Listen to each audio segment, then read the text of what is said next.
নমস্কার বন্ধুরা, বাংলার ইনভেস্টর ইউটিউব চ্যানেলে আপনাদের সকলকে স্বাগত জানাই। যদি আজকেরও মার্কেটের কথা বলি, তো শুরুতেই একটা ক্র্যাশ টাইপ সিচুয়েশন তৈরি হয়ে গিয়েছিল, মানে লাগাতার নিচের দিকে পড়ছিল। যদিও সেইখান থেকে বড় রিকভারি আসে এবং মার্কেট আজকে অনেকবার এই সবুজ এবং লাল এর মধ্যেই কিন্তু ঘোরাফেরা করেছে। তবে যদি দেখেন, এই যে বটম যেটা লাগিয়ে দিয়েছিল, আজকের লো কত? এই 24,919.80। এইখান থেকে যদি দেখেন, এই যে নিফটি ফিফটি, সেটা কিন্তু প্রায় 300 পয়েন্টের কাছাকাছি রিকভার করে ফেলেছে। আর এই নিফটি ফিফটি আজকের দিনে প্রায় 400 পয়েন্টের মধ্যেই কিন্তু ঘোরাফেরা করেছে। আজকের হাই কত ছিল? এই 25,310.95। তো এই নিচের লেভেল থেকে একটা শার্প রিকভারি কিন্তু এসেছে। তবে এই পোর্টফোলিওতে সেই একই রকম হাল দেখা গেছে।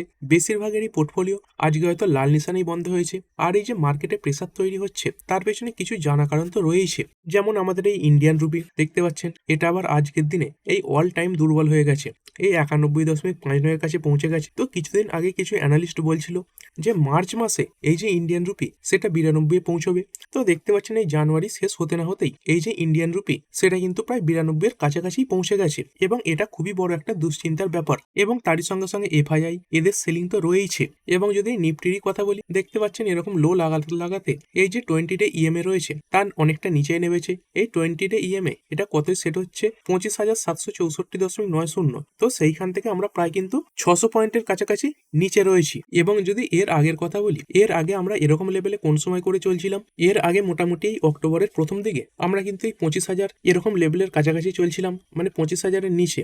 তো অনেকদিন পর আবার কিন্তু আমরা সেই জায়গাতেই ফিরে এসেছি এবং মার্কেটে হেভি সেল অফও কিন্তু দেখা যাচ্ছে। এবং তারই সঙ্গে সঙ্গে এই বাজেট যত এগিয়ে আসছে, তত কিন্তু মার্কেট নিচের দিকে পড়ছে। তো অনেক সময় কি হয়, বড় বড় যে ইনভেস্টর, তাদের কাছে খবরও থাকে যে হয়তো বাজেটে কিছু খারাপ জিনিস আসতে চলেছে মার্কেটের জন্য। তার আগে তারা কিন্তু তাদের যে পজিশন, সেগুলো অনেকটা খালি করে দেয়, যদিও এটা অনুমান করা হচ্ছে। তো এটাও কিন্তু একটা কারণ হতে পারে। এবং তারই সঙ্গে সঙ্গে এই যে গ্রিনল্যান্ডের ব্যাপারটা নিয়ে এই যে পরিস্থিতি, সেটা জটিল হচ্ছে। তো ডোনাল্ড ট্রাম্প জোরজবস্তি করে এই যে গ্রিনল্যান্ড, সেটাকে কেনার কথা বলছে।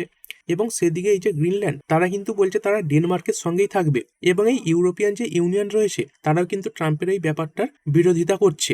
এবং সেই ব্যাপারে ডোনাল্ড ট্রাম্প ইউরোপিয়ান ইউনিয়নের যে দেশ রয়েছে 8খানা, তাদের উপর 10% ট্যারিফও বসিয়ে দিয়েছে। আর এই আমেরিকান মার্কেটেও আমরা কিন্তু রিসেন্টলি দেখেছি একটা ভারী সেল অফ দেখা গেছে। কি কারণে? কারণ এই যে ডেনমার্ক, তারা এই আমেরিকাতে কিছু পরিমাণে টাকা ইনভেস্ট করে রেখেছে, শুধু মার্কেটে নয়, বন্ডেও। তো সেই যে টাকা, সেগুলো কিন্তু আস্তে আস্তে তারা বের করে নিচ্ছে।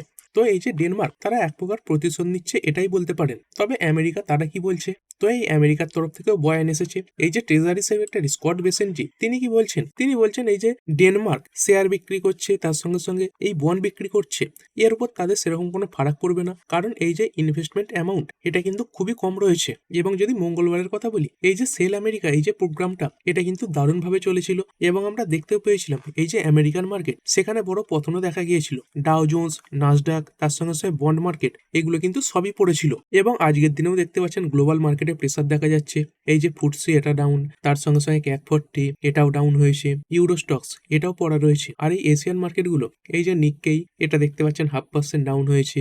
সাংহাই, এটা একদম ফ্ল্যাট রয়েছে। হ্যাংস্যাং এবং কোসপি, এগুলো তো পজিটিভে রয়েছে। কিন্তু বেশিরভাগই ইউরোপিয়ান মার্কেট, এগুলো কিন্তু আজকে নেগেটিভে ট্রেড করেছে। তো দেখতে পাচ্ছেন যত কিছু খারাপ খবর আসছে এই গ্লোবাল মার্কেট জুড়ে, তার যে এফেক্ট, সেটা কিন্তু ইন্ডিয়ান মার্কেটের উপরে পড়ছে। কিন্তু যে খবরগুলো ভালো আসছে, তার কোনো এফেক্ট কিন্তু আমাদের ইন্ডিয়ান মার্কেটের উপর পড়ছে না। যেমন গতকালই এই ইন্ডিয়া এবং ইউরোপিয়ান ইউনিয়ন, এদের মধ্যে একটা ট্রেড ডিলের ব্যাপারে বড় আলোচনা হয়েছে। এবং সেখান থেকে বড় রিপোর্টও সামনে এসেছে যে এই রিপাবলিক ডে এর সময় একটা ফ্রি ট্রেড এগ্রিমেন্ট, সেটা সাইন হয়ে যাবে। তো এই খবরের কোনো এফেক্ট কিন্তু ইন্ডিয়ান মার্কেটে পড়েনি। আর যদি ব্রডার মার্কেটগুলো দেখি, এখানে দেখতে পাচ্ছেন নিফটি ফিফটির সঙ্গে সঙ্গে নিফটি নেক্সট 50, এটা 0.37% ডাউন হয়ে গেছে।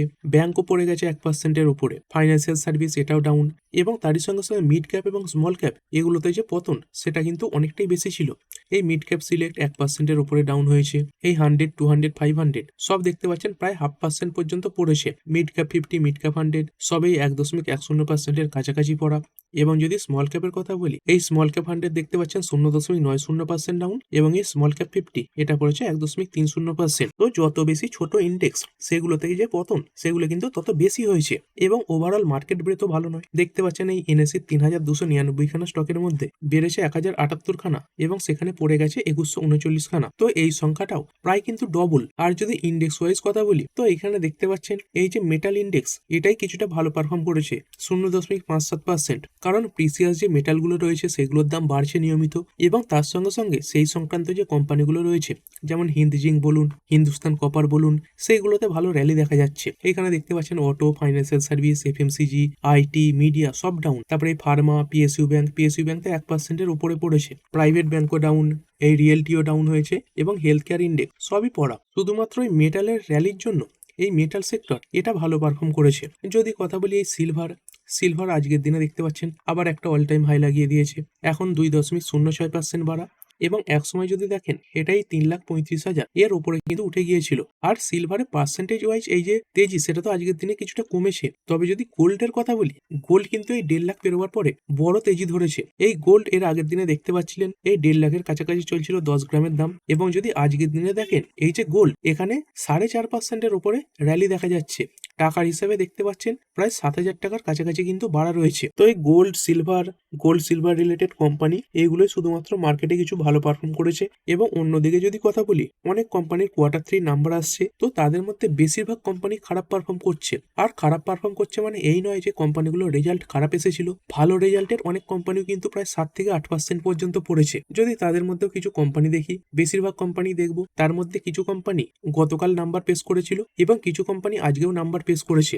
যদি কথা বলি মাস্টেক লিমিটেড, দেখতে পাচ্ছেন 2.19% ডাউন হয়ে গেছে। কেমন ছিল কোম্পানির নাম্বারে দেখতে পাচ্ছেন খুব একটা খারাপ কিন্তু নয়। এই যে সেলস এটা ইয়ারলি 4% বেড়েছে, 906 কোটি হয়েছে 870 থেকে বেড়ে। কোয়ার্টারলি কিছুটা ডাউন, কিন্তু যদি নেট প্রফিটের দিক থেকে দেখেন দেখতে পাচ্ছেন এই 94.7 কোটি নেট প্রফিট ছিল, বেড়ে হয়েছে 108 কোটি। কোয়ার্টারলি এটা বেশি এসেছে।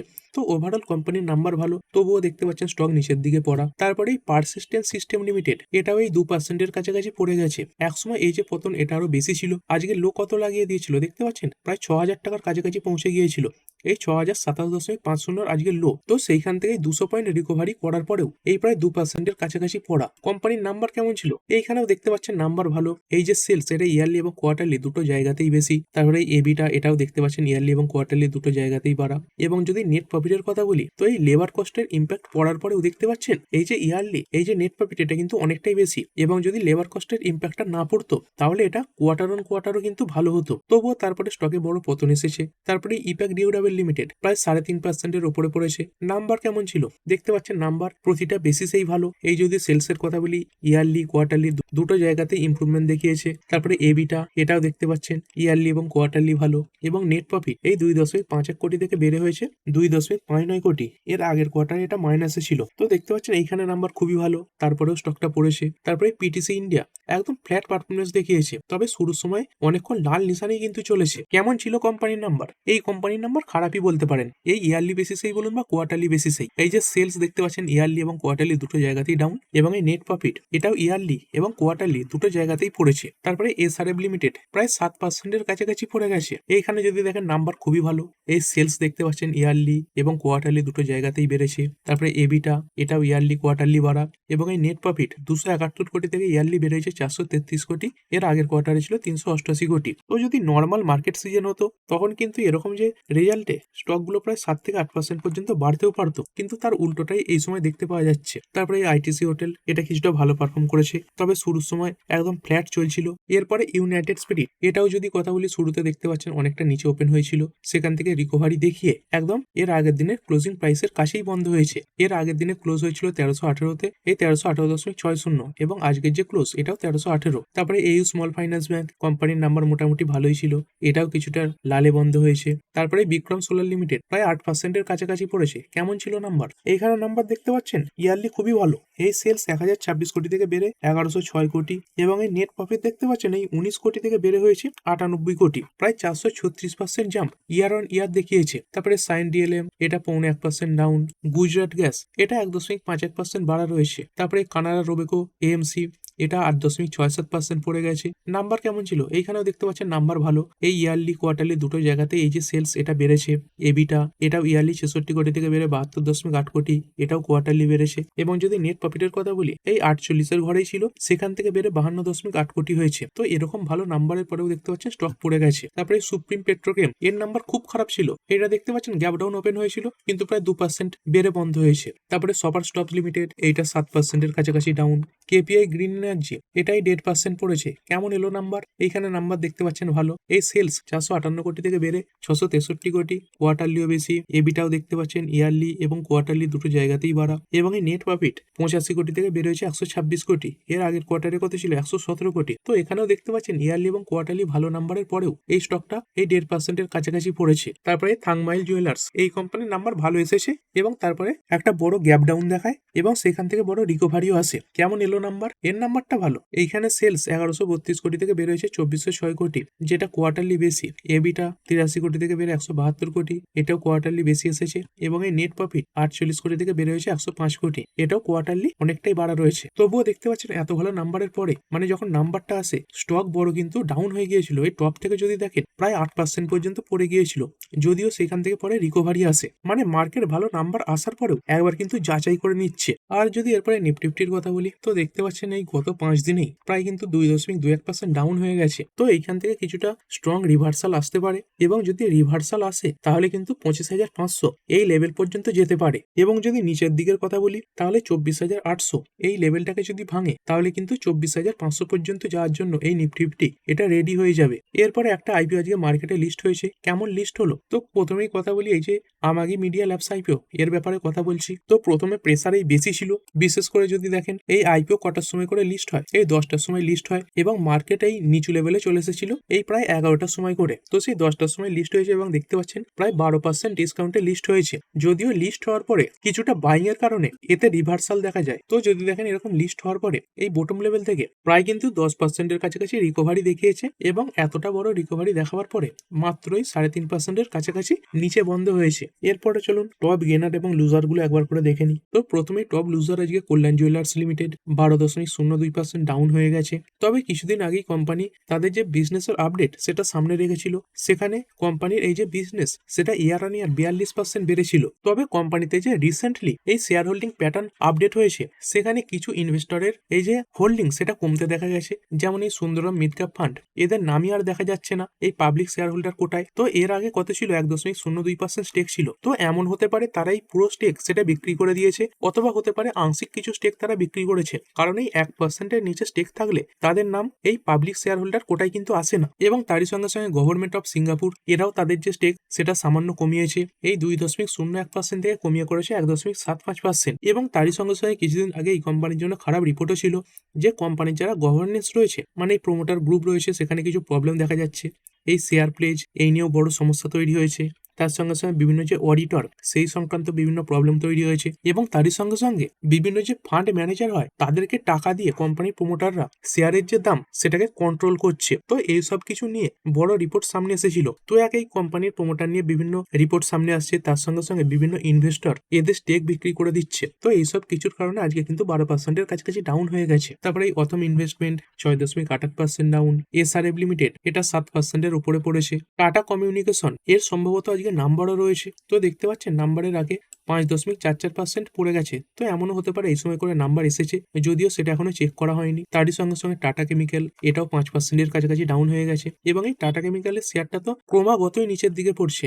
যদি এক বছরেও দেখেন দেখতে পাচ্ছেন প্রায় কিন্তু 28%-এর কাছাকাছি ডাউন হয়ে গেছে। তবে ক্রেডিট অ্যাক্সেস গ্রামীণ এটা 10%-এর কাছাকাছি বেড়েছে। এর নাম্বার ভালোই ছিল এবং মার্কেট সেটার উপর ভালো রিয়াকশনও দেখিয়েছে। তারপরে এমআরপিএল এটাও এই 10%-এর কাছাকাছি বাড়া। তো কিছুদিন আগেই কোম্পানির নাম্বার এসেছিল এবং এই নাম্বার আসার পরে স্টক নিচের দিকে পড়েছিল এবং সেইখান থেকে আজকে বড় রিভার্সাল দেখিয়েছে। কোম্পানির নাম্বার কিন্তু ভালো ছিল। তো দেখতে পাচ্ছেন পরপর 3 দিন নিচের দিকে পড়ার পরে আজকে রিকভারি দেখিয়েছে। এবং তারই সঙ্গে সঙ্গে এই কোম্পানিটা এই ভেনেজুয়েলা থেকে অয়েল কেনার ব্যাপারে কথাবার্তাও কিন্তু চালাচ্ছে। তারপরে কার্বোরান্ডাম ইউনিভার্সাল প্রায় 3% বেড়েছে।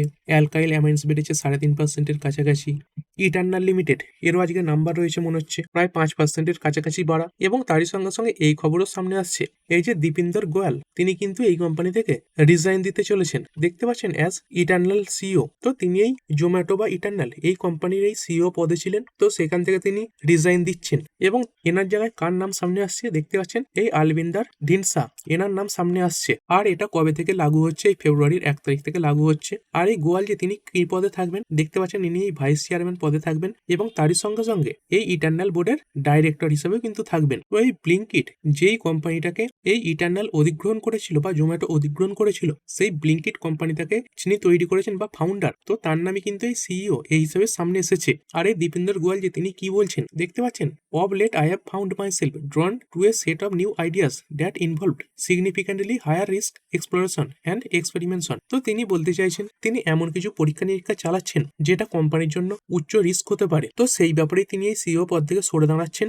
এবং এই কোম্পানির এই সিইও পদ থেকে সরে দাঁড়াবার পরে এই যে পরীক্ষা নিরীক্ষা চালানোগুলো সেগুলো কিন্তু কোম্পানির জন্য ভালো হতে পারে। যেমন এর আগেই দীপেন্দর গোয়ালজি তিনি এই 10 মিনিটে যে অ্যাম্বুলেন্স পরিষেবা সেটা চালু করেছিলেন, তার সঙ্গে সঙ্গে উড়ন্ত যে ট্যাক্সি হয় সেই ব্যাপারেও কিন্তু তিনি কিছুটা ইনভেস্ট করেছেন। তো এরকম কিছু নতুন ধরনের পরীক্ষা নিরীক্ষার জন্যই তিনি কিন্তু এই সিইও পদ থেকে সরে দাঁড়াচ্ছেন এবং তারই সঙ্গে সঙ্গে কোম্পানির নাম্বার এসেছে। তো এই খবরে আগামীকাল কোম্পানিটা কিরকম রিয়াকশন দেখাবে সেটাও কিন্তু দেখার ব্যাপার হবে। তারপরে কেপিআর মিলস লিমিটেড 8.26% বেড়েছে।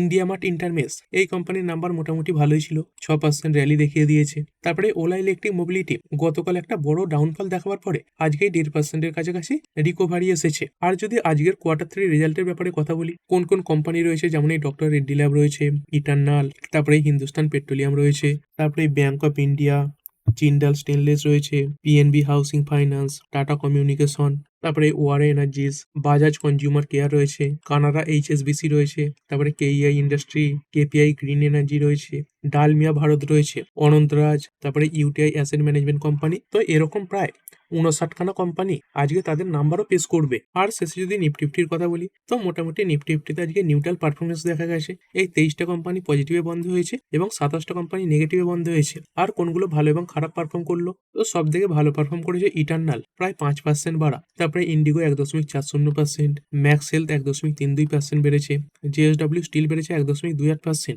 এবং হিন্ডালকো এখানেও 1.28% তেজি দেখা গেছে। আর যদি পড়া শেয়ারের মধ্যে বলি তাহলে আইসিআইসিআই ব্যাংক প্রায় 2.10% ডাউন, ট্রেন পড়ে গেছে 1.98%, টাটা কনজিউমার 1.69% ডাউন, বেল এটা 1.5% ডাউন এবং এই অ্যাক্সিস ব্যাংক এটা 1.24% পড়েছে।